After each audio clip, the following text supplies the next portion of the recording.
We are going to run, as of this morning, we decided we're going to run a little bit of an abbreviated agenda tonight to take precautions for COVID-19 and to mitigate the spread. We are going to do our part, and we thinned out this agenda this morning. So I will announce right now that items 4 and 5, which are formal expressions of concern for Rock's Place and M&R Station Taverns, both of those items have been pulled, and those owners were advised that their items will be considered in April. So we will not have item 4 and 5 tonight. We're also pulling item 1, which is the minutes of our previous meeting. Those minutes are not yet ready, and so we will have those at our April session as well.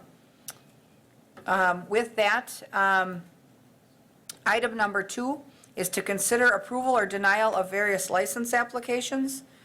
We do have a couple that are recommended for denial this evening. By our ordinance, anyone recommended for denial is allowed to approach the committee and advise why they feel they should not be recommended for denial, especially if anything on their record is factually inaccurate. We certainly want to know that. So with that, we have 2. We have Justin Zastro. Is Justin Zastro with us this evening? Justin Zastro for license denial? Let the record show he has not appeared. Donna Brown. Is Donna Brown with us this evening? Donna Brown? Let the record show Donna has not appeared either. Those are both denials. Also in the batch, you'll see you have a number of events. A lot of those events are reoccurring. We do have a new Class B beer license to consider tonight for Rachel Radke doing business as Kin and Kind at 2108 Grand Avenue. The Liquor License Review Subcommittee met today to discuss that license and her business plan, and they unanimously recommended approval of that Class B beer license. That meeting took place right before this one. So with that, I would accept a motion to accept or deny or approve or deny licenses as recommended by staff. Also. Motion by Lawrence. Is there a second? I'll second. Second by Herbst. Further discussion or questions? Go ahead, Dawn. I have one question. What is Kin and Kind? Kin and Kind is a new bar that wants to open up on Grand Avenue, kind of across the street from where the Ponderosa Hotel used to be. It's in a little strip mall. Okay. She's going to keep limited hours. She indicated she wanted to be open, serve beer only, roughly 4 to 10, not typical bar hours, no live music, no outdoor area. And she has tavern experience, but has not owned one before. But she has a well-defined business plan, and so the subcommittee recommended approval for her. So, and I believe her plan is to open as soon as she can get her licenses lined up. She's been working on getting the rental space prepped and ready to go.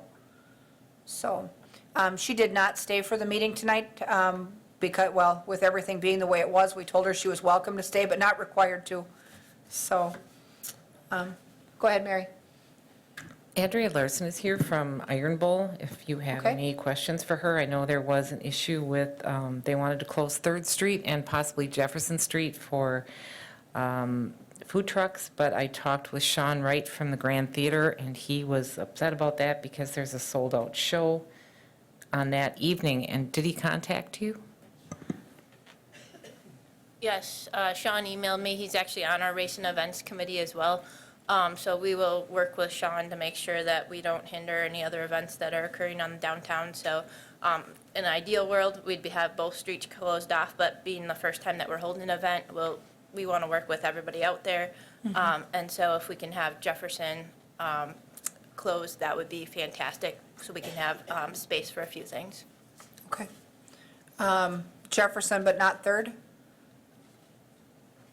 But because your request was 3rd and Jefferson, okay. Yes, so we'll work with Oh, Sean. 4th and Jefferson, well then, yeah. Sorry, We always hope that we are not closing 4th Street when the Grand has an event or a wedding or anything going on. That's been a historic problem, so. Yep, and that's understood. Okay. Then with that application for Iron Bowl, is the committee willing to add the stipulation that the road closure should be Jefferson Street only and not 4th Street? Okay. Can we add that to the motion to accept or deny as recommended? And that's good with the second, Dawn? Okay. All right. So then we'll note that on the record that the permit should allow for the closure of Jefferson but not 4th for Iron Bowl. Then with a motion and a second on the floor, members in favor signify by saying aye. Aye. Opposed? None are opposed. That motion carries. Item number 3 is consider request for approval of a variance to the chicken keeping license to allow for one 5-foot by 10-foot coop. Petitioner on that is Bethany Stuckey at 1614 Emerson Street. You have some information in the packets regarding this particular coop that she wants to have. You also have in there a couple of letters from her neighbors stating no opposition.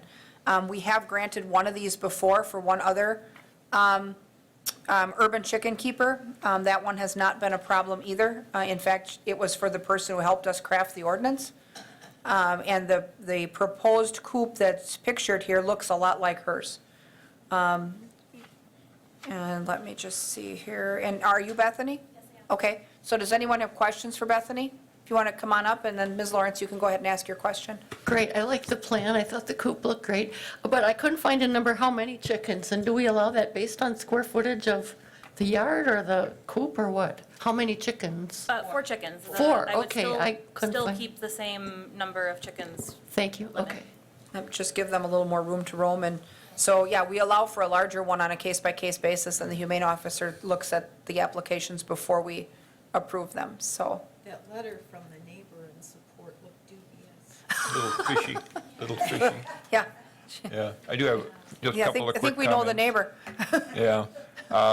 I have been thinking for some time that the 4x6 size is pretty darn small, and I actually think that maybe in the future, after we kind of see what this one looks like, we might want to revise the restriction. We were trying, when we passed it originally, to make it, kind of get rid of any objections that might be out there. And Bethany did come over and speak to me about it and how to go about the process of asking for this, and she worked with Ashley as well. I told her that the situation with the first variance we gave, that yard was a little different in that there was a lot of vegetation in that back corner where she wanted to place that coop.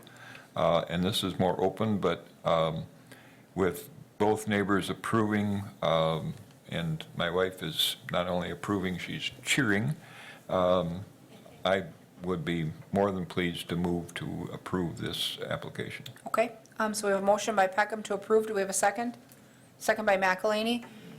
Important to recognize that, because I see we have one of our, or two of our media partners here, this is a singular approval.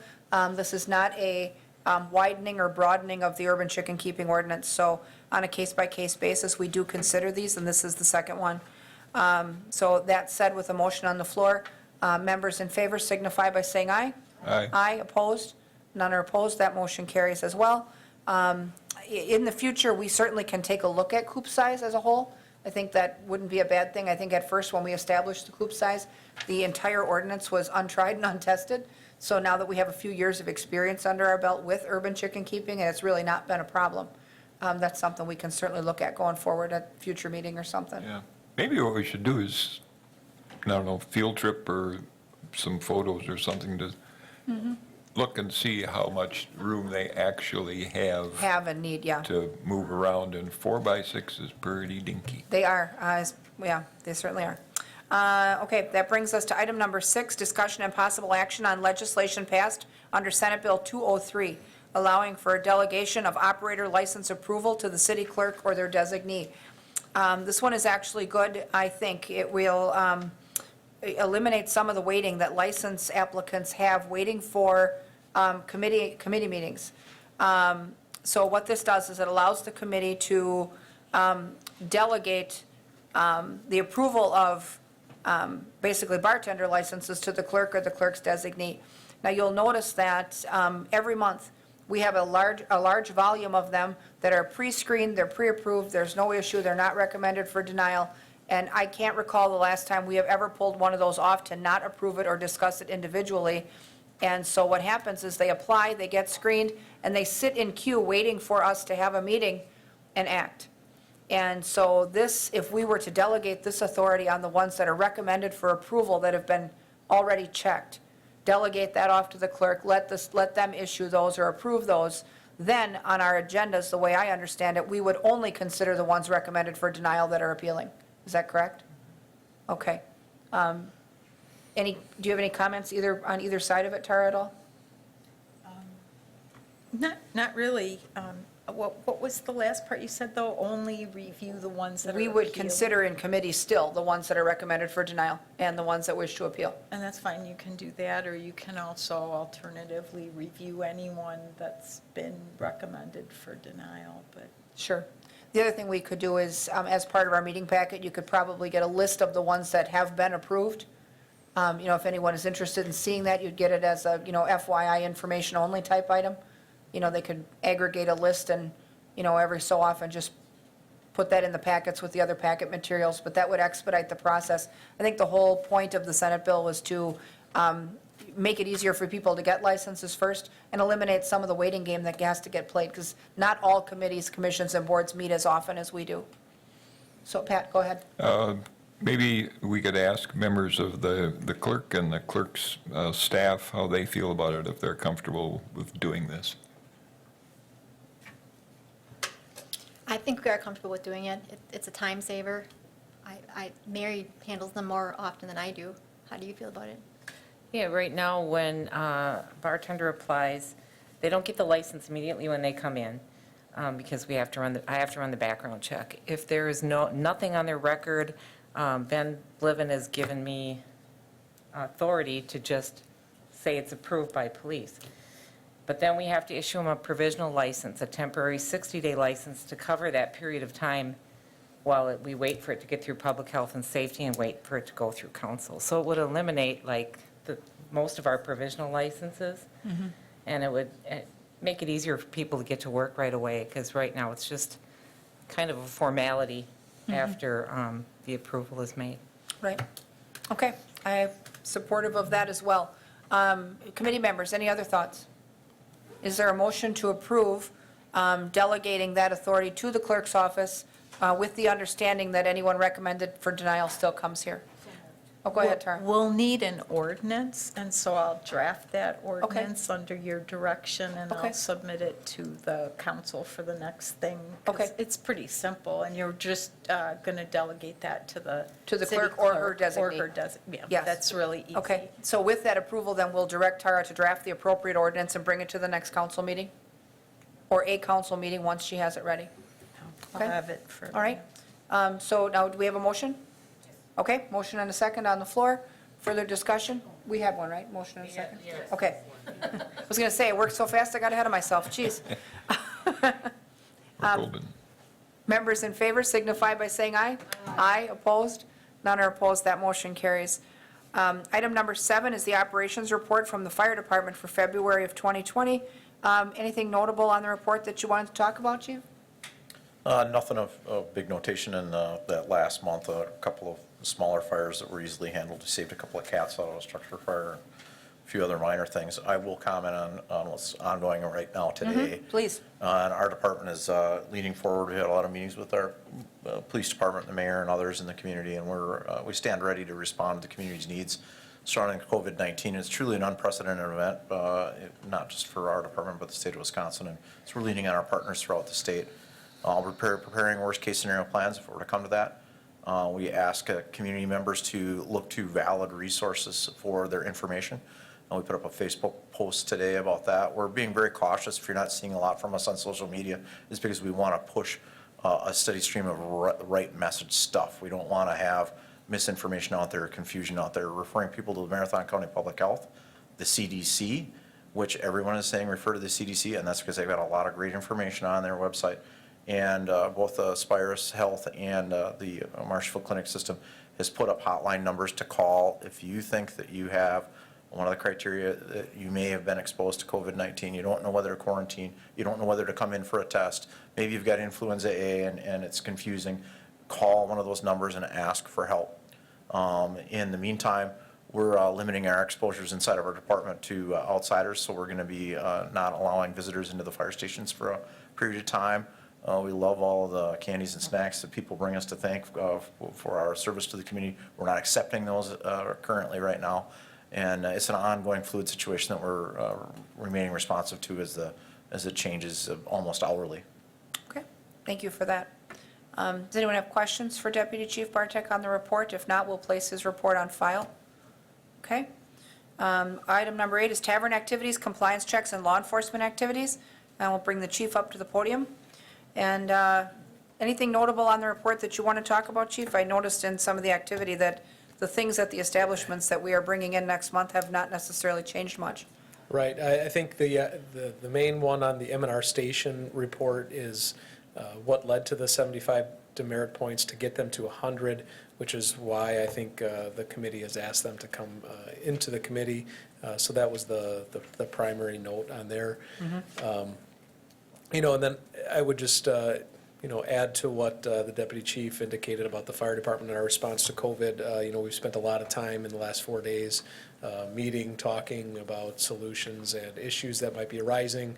I have given direction to our staff at the police department, you know, to handle calls over the phone, to not go into people's homes if they don't have to. Of course, if there's a, you know, a violent situation, then of course we'll be responding and taking normal police action as we normally would. But it's our goal to try to keep our officers as healthy as possible, because we don't know what's coming, and we want to make sure that they're kept healthy so that they're here to respond to the community's needs for the long term.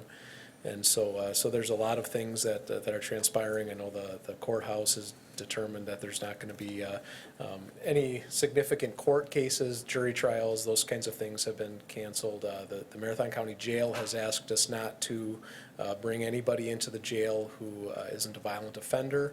So of course, domestic violence are mandatory arrests. We have to take those people into custody. So we'll be doing that. If there's a violent felony offender, we'll be taking them into custody and bringing them to jail.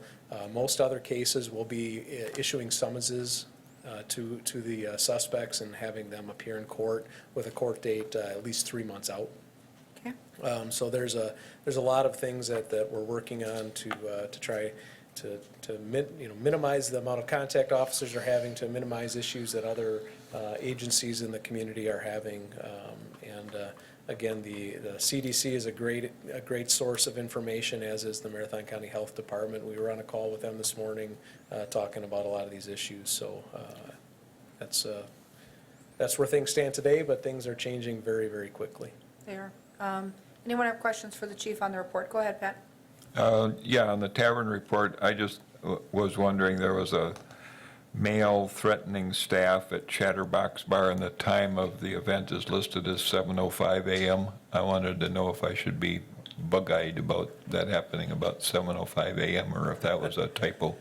It's been a while since I've been at the Chatterbox. I don't recall what their hours are, but I know that we definitely have taverns that open at 6 a.m. in the city. So they may be one of them. I don't recall off the top of my head, but I know that we do have bars that open at 6 a.m. Somebody was owly. A lot of them will cater to the night shift crowd and Yep. people coming Okay, off thank work. you. So.